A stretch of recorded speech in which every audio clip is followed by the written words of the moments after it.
La historia de Colombia se ha caracterizado por grandes personajes que han puesto en alto el nombre del país y que llenan de orgullo nuestra nación. Sin embargo, Colombia también ha sido conocida en el mundo entero por una parte oscura de su historia, y es que al igual que otros países han padecido el terror de la mafia. Por eso aquí te presentaremos 6 grandes capos y familias más peligrosas en la historia de Colombia.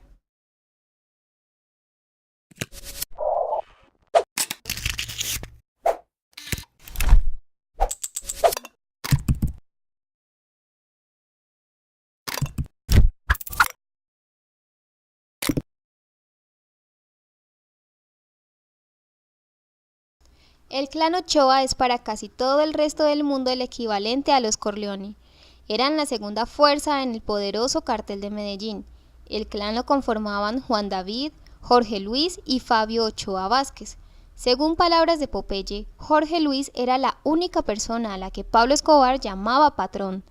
Aunque eran una familia respetada y emprendedora, decidieron tomar las armas debido al secuestro de una de sus hermanas a manos del M-19. Fue tal la guerra que el M-19 decidió dejar en libertad a la hermana de los Ochoa sin recompensa. Participaron con Pablo Escobar en la guerra del narcoterrorismo, pero luego, después de sentirse cercados por tantos enemigos, deciden entregarse a la justicia con un acuerdo con el entonces presidente César Gaviria. Después de 6 años ya estaban en libertad, para el descontento y el asombro de muchas personas.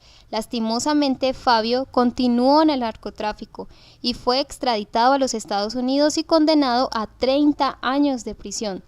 Juan David murió en el año 2013 y, según la opinión de un veterano investigador, murió una parte de la historia violenta del país.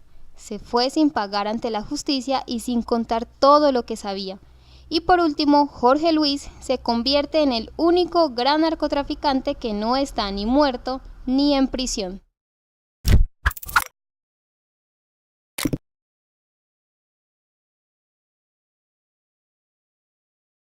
Miguel Rodríguez Orejuela, alias El Señor, era una persona sumamente inteligente, calculadora, igualmente hábil en los negocios y en la infiltración en las altas esferas. Aunque utilizó la violencia, sus métodos se basaban en los sobornos.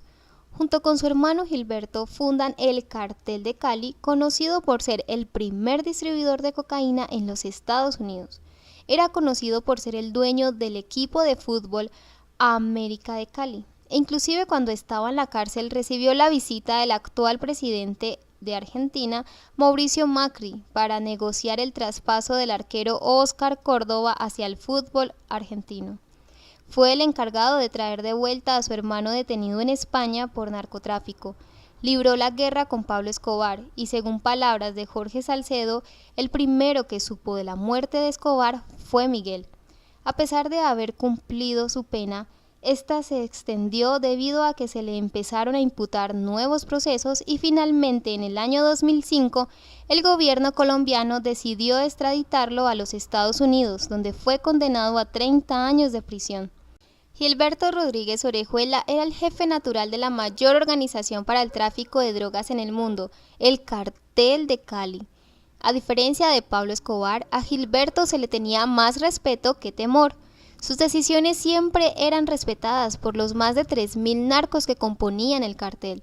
Después de cumplir una condena en Colombia, fue extraditado a los Estados Unidos en el 2004, donde aún purga condena.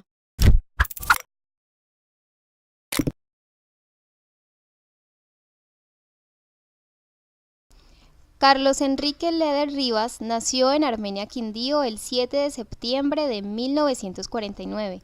Es conocido por ser el primer narcotraficante colombiano en ser extraditado a los Estados Unidos. A diferencia de los demás grandes capos, se dice que Carlos Leder no tenía trabajadores, sino seguidores. Se hizo dueño de una isla en las Bahamas y desde allí distribuía la droga a los Estados Unidos. Se alió con Pablo Escobar y con los hermanos Ochoa. Después de participar en política y al verse perseguido por el gobierno de Estados Unidos y por el colombiano, y con el tratado de extradición en el horizonte, Leder junto a Pablo Escobar protagonizan uno de los episodios más sangrientos de la historia de Colombia con el fin de someter al país. La situación se complicó y le tocó que estar cambiando de lugar y de país para poderse ocultar. En ese momento la fortuna de Leder, aunque había diezmado, estaba alrededor de 8 y 9 mil millones de dólares. En ese momento era uno de los hombres más ricos del mundo. Su captura fue dramática, llena de helicópteros y soldados, pero realmente el hombre que lo entregó a la justicia fue Pablo Escobar. Todo comenzó una noche de fiesta llena de música, alcohol y drogas. Leder estaba encerrado en una alcoba con una prostituta metiendo cocaína. Un sicario de Pablo Escobar le golpeó en la puerta y Leder, al abrir, le metió un tiro en la frente. El ruido y el cadáver crearon una conmoción que llamó la atención de Escobar, Popeye y los otros invitados. Leder le ofreció disculpas al patrón, sacaron al muerto y la fiesta continuó. El incidente puso en evidencia para el jefe del cartel de Medellín los signos de pérdida de equilibrio mental en su socio, y para él no había nada más peligroso que un socio medio loco. Tomó la decisión de traicionarlo y entregárselo a las autoridades norteamericanas. A la mañana siguiente lo hizo trasladar a lo que le describió como lugar seguro. Luego hizo que uno de sus hombres llamara a los norteamericanos para informarles de esa ubicación.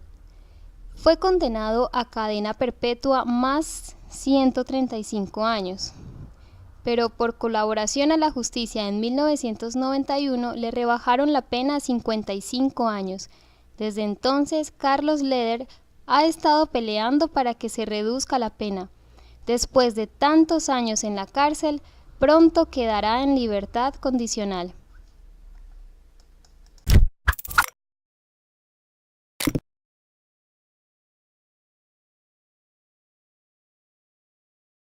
Gonzalo Rodríguez Gacha, alias El Mexicano, fue apodado de esta manera debido a su admiración por la cultura azteca. Aunque muchas personas no lo saben, Rodríguez Gacha era considerado tan peligroso como el mismísimo Pablo Escobar. Se inició en la delincuencia con el tráfico de esmeraldas, para luego aliarse con Pablo Escobar en el narcotráfico. Rodríguez Gacha protagonizó junto a Pablo Escobar uno de los episodios más sangrientos en la historia de Colombia, por lo cual el gobierno colombiano le puso precio a su cabeza. Sin embargo, sería un informante al servicio del cártel de Cali infiltrado en las estructuras que Gacha tenía en la costa atlántica, quien revelaría la ubicación del capo. Su captura y posterior muerte parece una escena sacada de una de las mejores películas de ficción.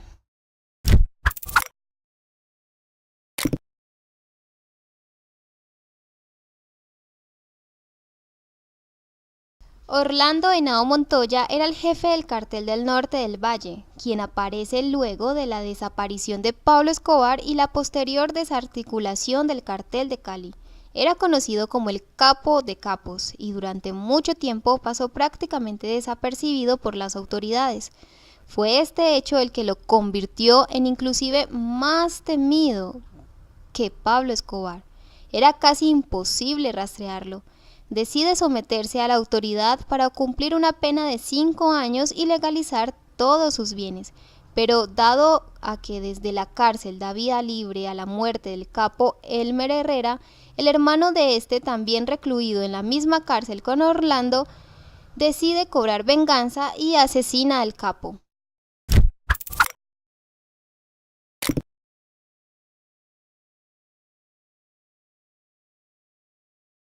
Creo que hablar de Pablo Escobar sería redundancia, por eso lo mejor será mencionar su vida a grandes rasgos. Pablo Escobar nació el 1 de diciembre de 1949 en Río Negro, Antioquia, y murió el 2 de diciembre de 1993 en Medellín, Antioquia. Fue el fundador y máximo líder del Cartel de Medellín. También participó en política. Aunque nació en una familia muy humilde, desde pequeño se demostró su gran potencial para los negocios. Formó alianzas con Gonzalo Rodríguez Gacha, Carlos Leder y los hermanos Ochoa. Llegó a producir hasta el 80% de la producción mundial de droga en los Estados Unidos. Ayudó a las personas desprotegidas y a las personas de menos recursos, lo que le ganó su cariño en el bajo mundo. Durante su trayectoria fue adquiriendo muchos enemigos, aparte de la pérdida de socios y de personas de confianza, lo que lleva a que Pablo Emilio Escobar terminara siendo asesinado. Siempre será recordado por haber participado en la llamada Guerra del Narcoterrorismo en Colombia, una época llena de sangre y que puso de rodillas al país.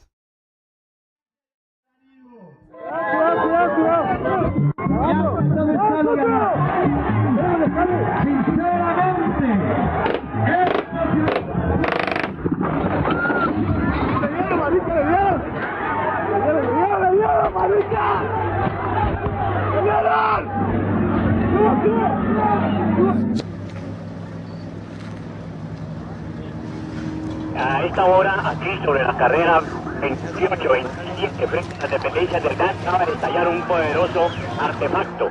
Aquí